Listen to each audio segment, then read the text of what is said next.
international conferences. He's also published more than 50 peer-reviewed manuscripts in national and international journals, and has written several book chapters and presented more than 300 abstracts at national and international meetings. Dr. Schreiner is a member of many scientific associations, including the Schizophrenia International Research Society, the German Society of Psychiatry, Psychotherapy, and Neurology, the American Academy of Neurology, and the American Epilepsy Society. So we're very pleased to have him here today to talk about his work with ketamine. Andreas. Thank you for the kind introduction. Good afternoon, dear colleagues. Now I think you can hear me. After having heard some very interesting data on new treatment options in schizophrenia, I would like to share with you some thoughts on what might be also a revolution or potentially at least a paradigm shift in how we're treating major depressive disorder today and tomorrow. Just to remind us all, unipolar depression is one of the leading disorders contributing to disabilities worldwide. We have the issue of numerous suicides happening worldwide every year. I think we all agree that current treatments are far from optimal. Around half of our patients do not achieve remission with currently available antidepressant medications. And the medications we have available today have a relatively slow onset of effect, and very often it takes several weeks for those medications to work in patients with major depressive disorder.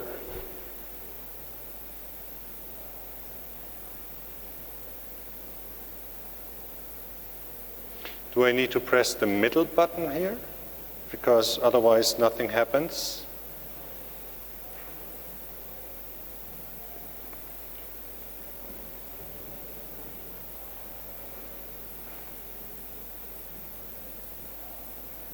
Okay. Not sure what I'm doing differently, but let's move on. What the STAR-D study has told us is that the remission rates are relatively low with the first and second attempt. Around 1/3 of the patients achieve remission, but after 2 failures, when patients meet the definition, what we today call treatment-resistant depression or TRD, then the remission rates significantly further decrease, and only around 1 in 7 or 1 in 8 patients actually do achieve remission. There are some major unmet needs in our treatment of major depressive disorder today. We have the slow onset of effect, and we want to have actually antidepressant efficacy kick in much earlier, much sooner in our patients who are severely depressed. We have low rates of response and remission. We do not have drugs that work particularly well in refractory or poor responsive patients. We would like to have medications that have a specific effect and a specific fast and robust effect in reducing suicidal ideation and suicidal behavior. And potentially we would also like to have medications with fewer side effects, in particularly related to weight gain or sexual adverse events.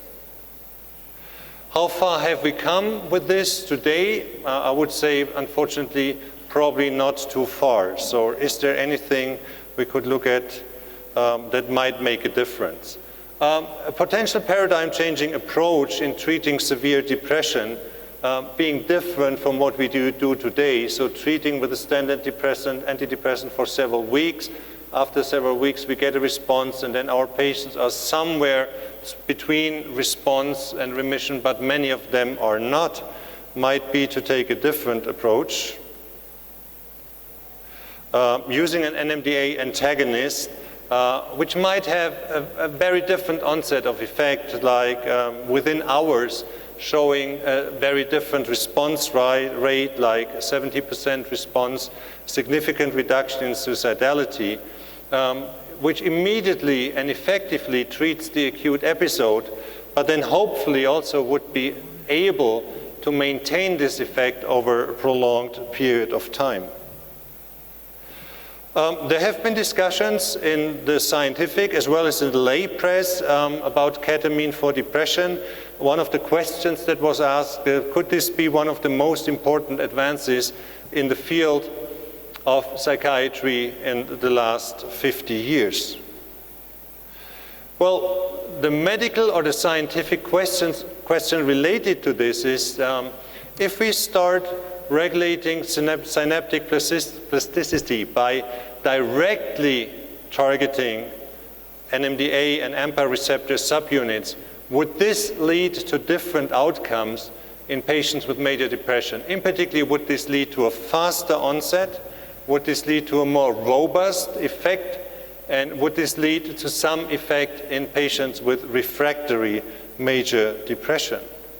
And the way a drug like ketamine or esketamine is working is very different, because ketamine directly works at a receptor subunit at a glutamate NMDA receptor, while currently available treatments have a more indirect effect by inhibiting reuptake of neurotransmitters.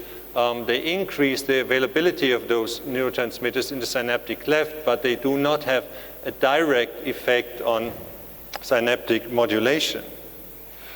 So potential for ketamine and esketamine in major depressive disorder would be that it has a new mode of action which has not been used so far. It has the potential to show robust efficacy, including patients with treatment-resistant depression. It may have the potential to substantially reduce suicidality, and it may have a very rapid onset of effect. So what is ketamine and what is esketamine? Ketamine is a non-competitive NMDA receptor antagonist. It's a widely used non-barbiturate, a dissociative anesthetic, mainly used for surgery and pain. It has been available for intravenous and intramuscular application. It is both marketed or available as a racemic mixture of both the S and the R enantiomer, as well as only the S enantiomer in some European countries, and it has been used both in human and veterinary use.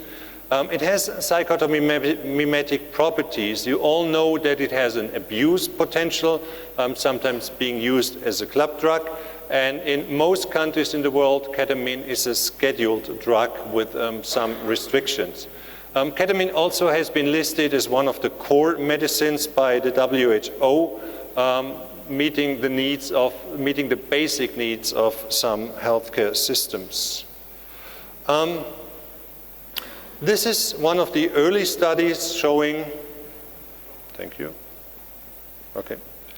One of the early studies showing the effects of ketamine, so that's a double-blind, placebo-controlled crossover study where ketamine was provided IV to patients with treatment-resistant depression.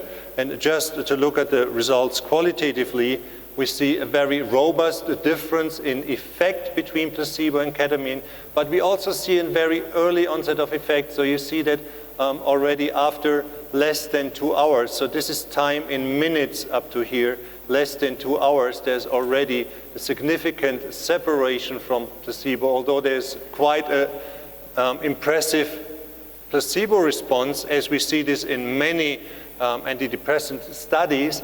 We see that the effect of ketamine by far is bigger, and also the onset of effect is quite early, and in less than 2 hours there's a very robust clinical response by the majority of patients. We were talking about the importance of suicidality, and this is a study looking again similar pattern, ketamine IV given to patients with a very high suicidality baseline score. This is a group of patients with a low suicidality baseline score, and by providing ketamine intravenously to these patients over 4 hours, we see that within 60 minutes after the infusion, the suicidality scores go back to normal, to virtually non-existent. So this is a very fast and an extremely robust effect on suicidality by providing ketamine to patients with treatment-resistant depression who are being suicidal. If you look at the response rates with ketamine compared to what we have available today, I think we see again, very impressive results. If you look at, for example, day 1 here, we see response rates of 71% within less than 2 hours. More than 50% of the patients have met response criteria, which meaning at least a 50% reduction of their depressive symptoms. And if we look at the effect size, let's say at day 1, compared to what we see, this is from the STAR-D study, so this is an indirect comparison, 13 to 20% response rate with currently available treatments after 8 weeks. I think it is very easy for all of us to detect that the effect sizes, as well as the onset of effect, is substantially different between ketamine and today's available treatment options. If you look at the effect sizes for ketamine with different other treatments, then we see that transkinetic magnetic stimulation, adjunctive treatment with an atypical antipsychotic, or SSRIs have an effect size which usually is considered small, so not more than 0.4. ECT, which we know is an option for treatment refractory depressed patient, has a moderate to large effect size, and you see that ketamine provided to patients with the same diagnosis has an even significantly larger effect size compared to ECT. Of course, we need to look at tolerability and safety very carefully. Good news is that ketamine has a relatively broad therapeutic range, which makes overdosing somewhat difficult. Patients who have received very high doses of ketamine have recovered without any major adverse events or chronic sequelae. I think it is important to look at the psychotomimetic reactions. So there is a potential of inducing psychotic symptoms, dissociative symptoms, anxiety, flashbacks, delirium, dizziness, agitation. And of course, these are symptoms that we would not like to see in our patients. And then there are some other common adverse events like symptoms on blood pressure and pulse, like hypertension and tachycardia, palpitations, hypersalivations, hyperreflexia or hypertonia of muscles, increased intraocular pressure, as well as headache and emesis. So you see, this list is relatively long, and we need to look very carefully how the tolerability and safety profile of ketamine is when used in clinical practice. What also needs to be considered very carefully is the abuse potential. So we need to make sure that using a scheduled drug properly and providing it to patients in a way that it cannot be abused is going to be very important. And then we know that using high doses of ketamine over a prolonged period of time at a high frequency may be associated with some quite serious side effects like cognitive dysfunction or hepatotoxicity. So then the question is, why esketamine? I told you already ketamine is a racemic mixture of an S and an R enantiomer. The rationale is that the ketamine studies have shown robust efficacy and reduction in suicidal ideation with an early onset of effect, and I've shown you some of the available data. So why esketamine? Well, esketamine, so the S enantiomer, is 3 to 4 times more potent than R-ketamine, which means we need 33 to 40% less medication using the S enantiomer compared to the racemic mixture, which may be a clinical advantage. And then the other question is, why intranasal? Why develop an intranasal formulation? Well, of course, intranasal is less invasive than intravenous. It may allow for outpatient use. It will have a higher physician and patient acceptance, and intranasal use allows for rapid systemic absorption, and also it avoids the first pass metabolism, which for a molecule like ketamine would be of clinical relevance. So moving from ketamine to intranasal esketamine may have some clinical benefits. This is a study we have conducted with esketamine. It's still intravenous, not intranasal yet, but what we have seen in this multiple dose study is that within 2 hours at 2 different doses, 0.2 and 0.4 milligram per kilogram body weight, we have seen a very robust clinical response. Again, in this study, the clinical response to placebo was less pronounced. The response to esketamine was very pronounced, was maintained for the first 4 days. After day 4, there was a second dose, which lead to a further improvement and a sustained improvement. Then every 3 to 4 days, there were additional doses provided. And you see after the last dose, for another 2 weeks, without giving any esketamine to patients, there was a sustained and very robust clinical response maintained in those patients suffering from treatment-resistant depression. If we look at the most frequently reported side effects, we have to keep in mind that those numbers are relatively small. So this is a phase 2 study with small patient numbers. The numbers for esketamine 0.4 milligram is higher because patients who were not responding to 0.2 were transitioned to 0.4. I think the most relevant side effect that was observed with esketamine was dissociative symptoms, so symptoms of depersonalization, derealization, feelings that certain limbs would not belong to the patient themselves anymore. And there seems to be, again, with caution, small numbers, seems to be a dose response, meaning the higher the dose, the more dissociative symptoms we see. Headache is something that was reported relatively frequently, but we have to say that also with placebo, only small numbers, but we have seen a similar incidence. So this needs to be explored in much larger patient numbers in order to get a better tolerability and safety profile. And of course, again, as I told you, this is IV, so intravenous application. We need to look at this with intranasal application and see if this shows a similar profile or a somewhat modified one. The interesting observation with the side effects is that they start relatively early after administration, so that you see that within 10 minutes after administration, dizziness, sedation, nausea, and the dissociative side effects, they do start. Headache somewhat later, also paresthesia a little bit later. But the good news is that after around 3 hours or a little bit more, none of these side effects is present anymore. So these are short-term side effects that occur for a relatively limited period of time and then wean off, which is good news, and which may actually in clinical practice later on require some observation or monitoring of patients immediately after the administration. But after a couple of hours, the expectation is that there would be no more side effects that patients would complain about.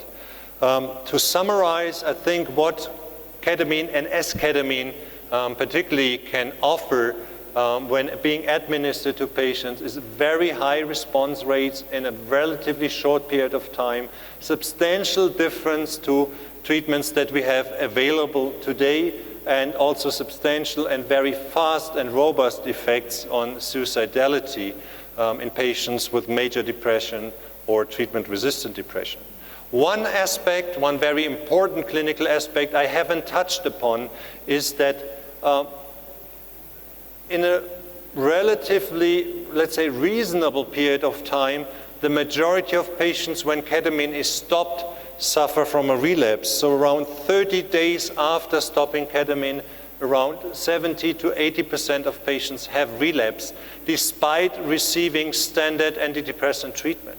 So one of the very important questions for us will be, when further studying esketamine and looking at its profile, is how can we maintain the very robust and fast response over a prolonged period of time?